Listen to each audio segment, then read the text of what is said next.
So, Phil, tell us a little bit about yourself and tell us a little bit about the organization that you lead. Well, I'm Phil DeVol, come from Ohio, and I've been working in poverty issues for about 20 years.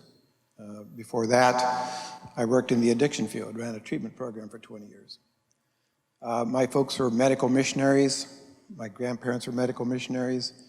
So hearing about economic missionaries is kind of new and really fun. So I'm glad I came. Good, good. Tell us a little bit about Bridges and AHA. Okay. Well, AHA Process is Ruby Payne's company. Her book, A Framework for Understanding Poverty, has sold probably 1.5 or more million books.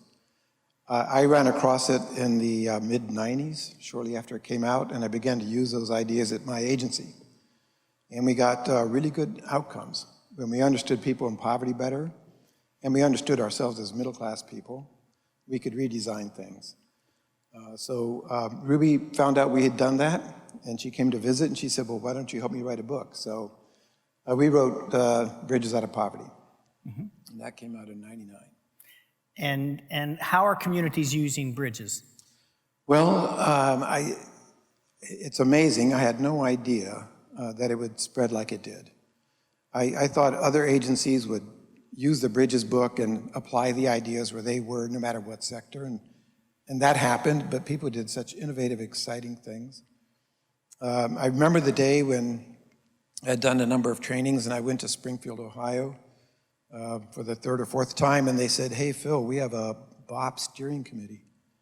That's cool, what's BOP?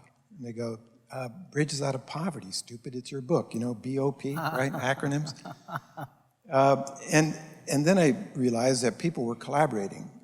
People now had a common language. And I think that's what Bridges gives people. What is the role that you see churches playing, and how could they play a greater role, if at all? Okay. Well, somebody did mention what St. Vincent de Paul is doing. Yeah. And Sheila Gilbert was the person behind that. She was the first person ever, a woman, to be elected to running that in this country.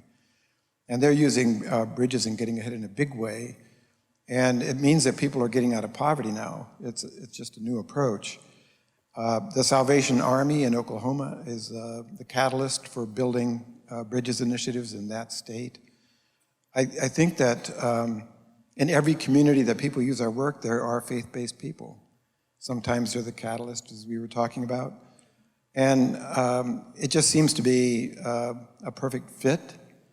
And from what I've been hearing here, I think there's a whole lot we could do to help each other to do our work better. We operate off of the principles of attraction. And if people are attracted to the work, we invite them to take ownership of it in the sense that I love these ideas, I'm going to use them. We encourage people to innovate in their organizations because we don't have a program per se. So I think people are tired of programs. What they want is something they can use and do something with.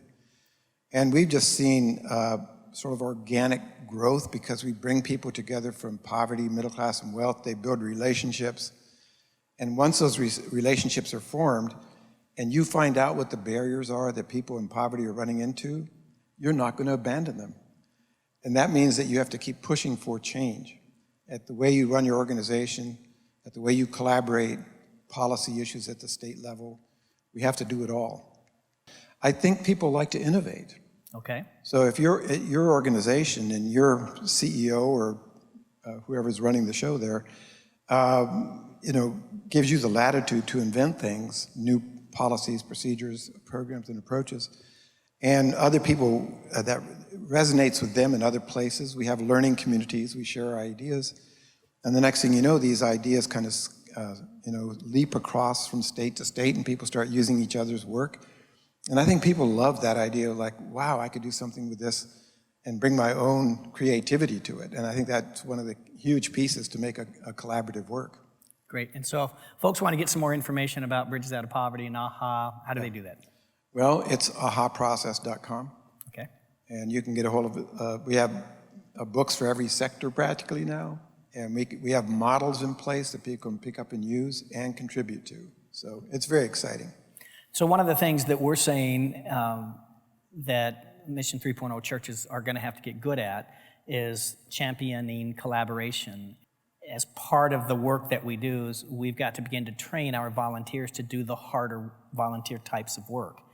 And so it doesn't take anything to train somebody to paint a junior high wall or to plant some flowers, which has kind of been the MO of volunteerism. Well, as we start to move into how do we do this with dignity and do it in ways that last, we're recognizing that volunteerism takes some training. And you guys provide some really good training that gets to the cultural assumptions behind where all of us are coming from. So when you have a city and there's a whole bunch of people collaborating and a whole lot of trainers, you reach critical mass.